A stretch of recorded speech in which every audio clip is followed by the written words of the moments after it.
Hello and welcome to Chicken Tuesday. Well, this video is a tale of hope, love, and perhaps even a Christmas miracle all rolled into one. Let me show you what I mean.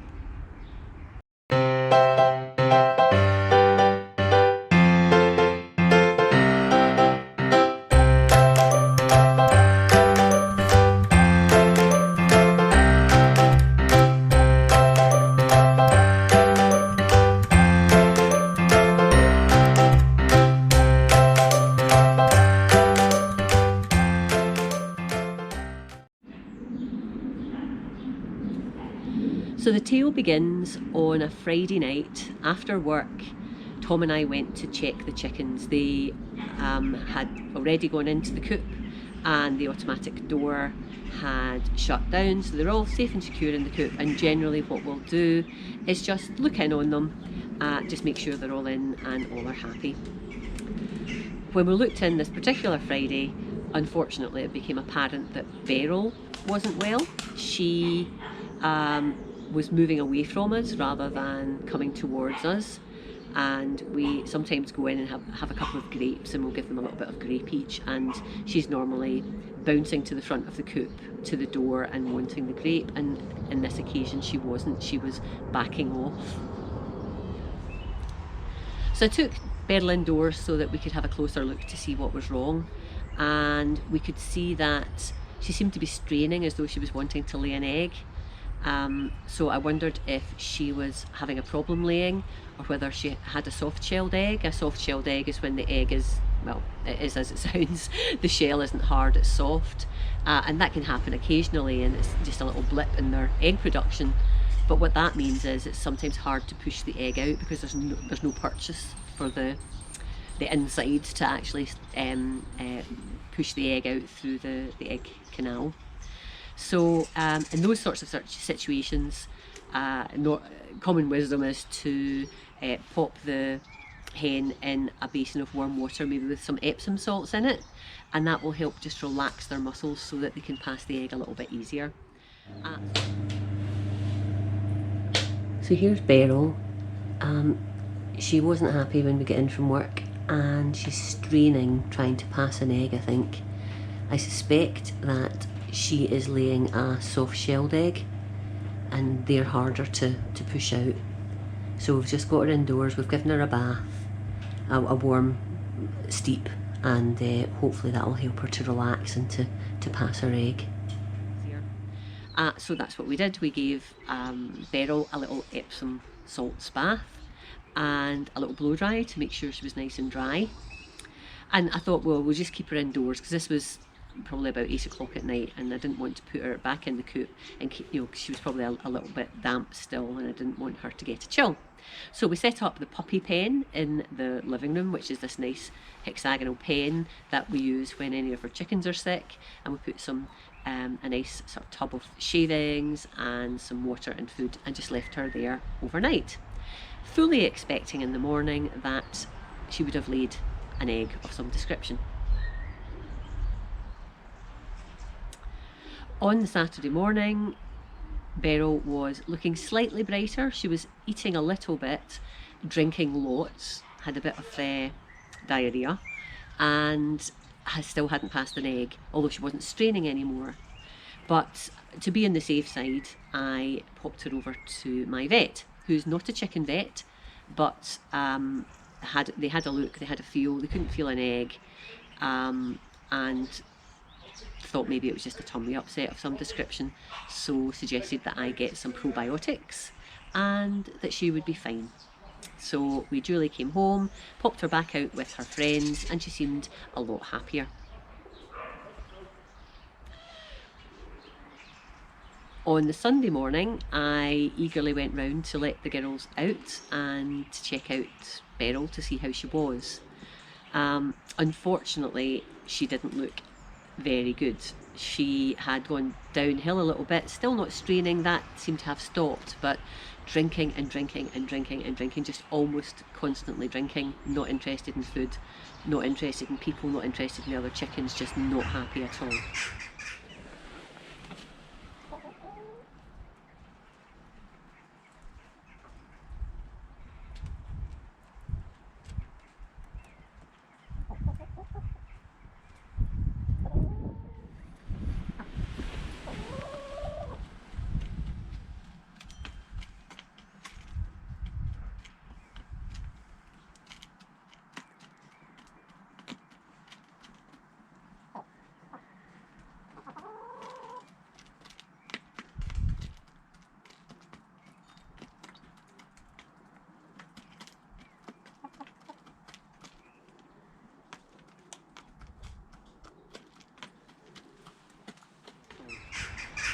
So I brought her back indoors. We'd kept the puppy pen constructed just in case we had to bring her back indoors, and just kept an eye on her for a couple of hours.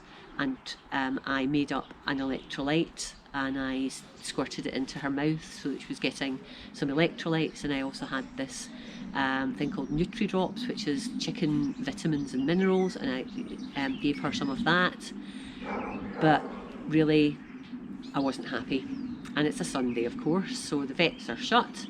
So I did various phoning rounds of vets, and eventually just used the emergency vet that's associated with the practice that I use.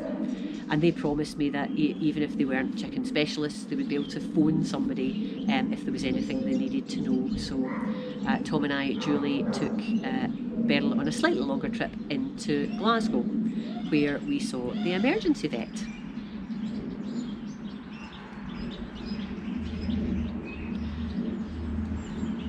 The emergency vet was very good. She had, gave Beryl a good once over, gave her an ultrasound scan and couldn't see any fluid inside, and that's, if there's fluid inside your hen, that's never a good thing, and it can be indicative of something called egg yolk peritonitis, or EYP, and that is when the egg, it's almost like the egg's been laying inside. It's not that the yolk hasn't gone into an egg and come out in the usual way. It's ended up in the wrong part of the chicken, and it can fester and cause terrible infection, and it's quite often, more often than not, fatal. So it was good when they were able to say, no, we don't think it's egg yolk peritonitis, and her temperature was okay.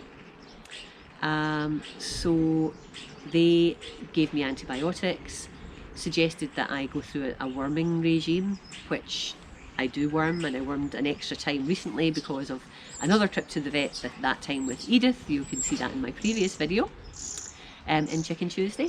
So she was well wormed, but they still suggested that, a sort of three in a row type worming regime, which I was a little bit sort of disbelieving that would be the problem. But anyway, we came away and I was going to do that. So that was Sunday. We kept her in and just kept an eye on her. Sunday evening she actually picked a couple of little bits of sweet corn and a little bit of melon on her own. So I thought, okay, maybe the antibiotics have kicked in, maybe that's going to be okay, everything's going to be okay. Monday morning I was going to work, Tom was staying at home, so I checked on Beryl. We gave her meds and she looked brighter. She was eating a little bit herself again, still very much having diarrhea, not 100% by any stretch of the imagination, but better. So I went to work quite happy.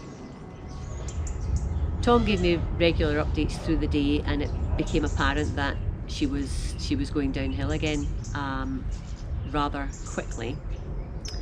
So I came home from work early just to have a look, and yeah, she had gone downhill. She looked terrible.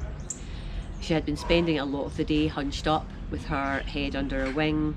Her eyes were closed more often than open. She didn't seem to want to open her eyes. Her crop, which is the area in the front of her right hand side of her chest where food initially goes when hens eat or when birds eat, was rock hard, and it shouldn't be rock hard. It just looked like her body was closing down. It was very upsetting. I didn't video it, didn't take photographs. I literally thought that she was just about to die. She just looked so bad.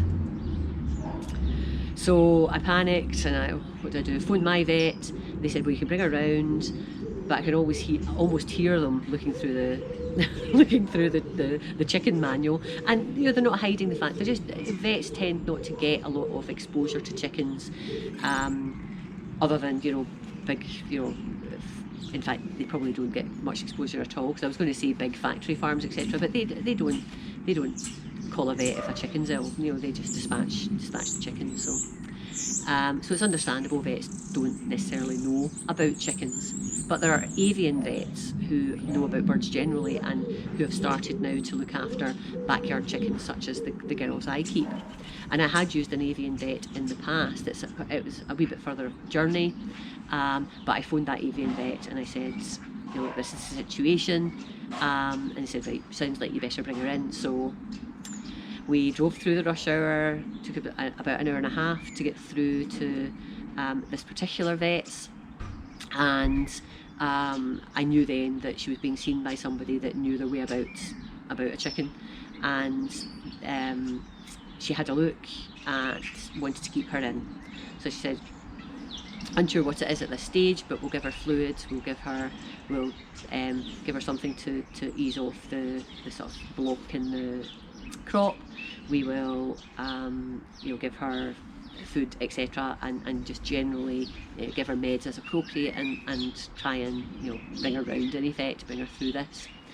So that was the Monday, and Beryl was in that vet till the Thursday, and through that time she was getting subcutaneous fluid, so injecting fluid underneath the skin that then is absorbed into their system, which sounds awful.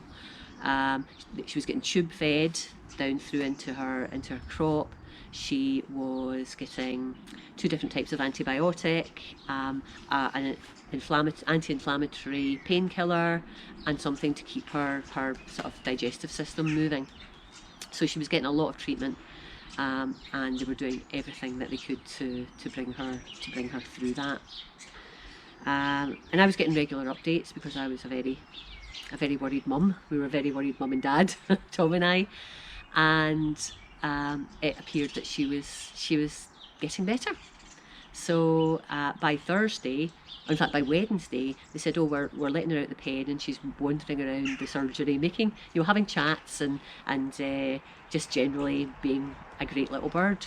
They were really taken by her, which was fantastic, because she has a great little personality. And so we got the call on Thursday morning to say you can come and pick her up, which was fantastic. So Thursday afternoon we went to pick up Beryl, and it was just great. It was so good, and we brought her home, and we kept her in that night.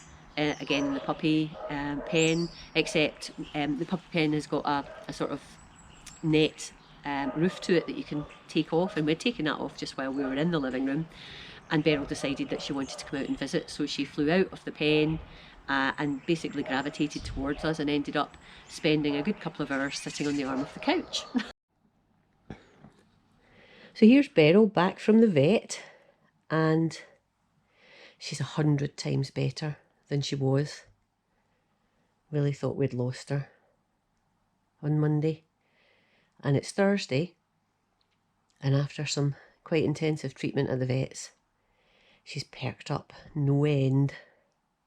And yes, she's sitting on the edge of the couch with some kitchen roll at her derriere, because of course you can never tell when they're going to go to the loo. She actually has got an excuse the disaster zone here with Christmas wrapping, etc., and cards kicking about all over the place, but that's her pen that she's decided to fly out the top, because we had to unzip the top of it, and she's just made her way over here completely on her own, of her own accord. Isn't that right, baby? So she really is very perky, and I'm hoping that tomorrow we'll get her back with her chums outside.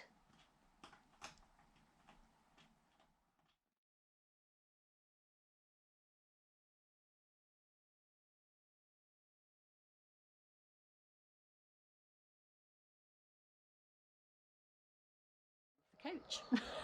Well, we watched television, and it was fantastic. We just had Beryl back. She was herself, more or less, eating, drinking, and she came home with medication to be given, and that's what we have been duly doing.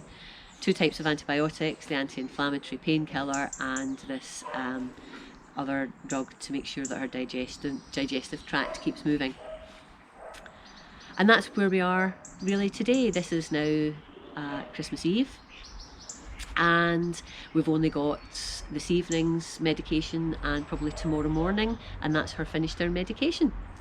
And she's been running around with the girls, so happy to be out, and is really looking herself. So we're so happy in that score. We are cautious though, because we really don't know what it was. The vets are thinking that it's something to do with her reproductive system, because she hasn't actually laid an egg all through this, which is not surprising, I guess, but she hasn't laid an egg all through this, and she hadn't laid one for a couple of days before we saw that she was ill, maybe one day before we saw that she was ill.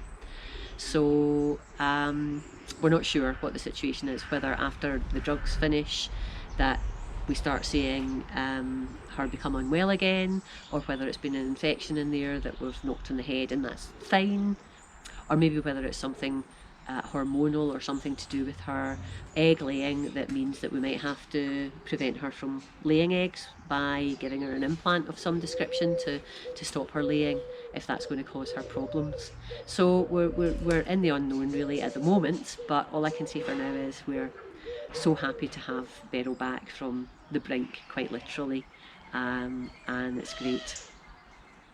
So yeah, so that's the tale, but let me tell you about a couple of coincidences that happened as we were going through this tortuous process of trying to get Beryl well.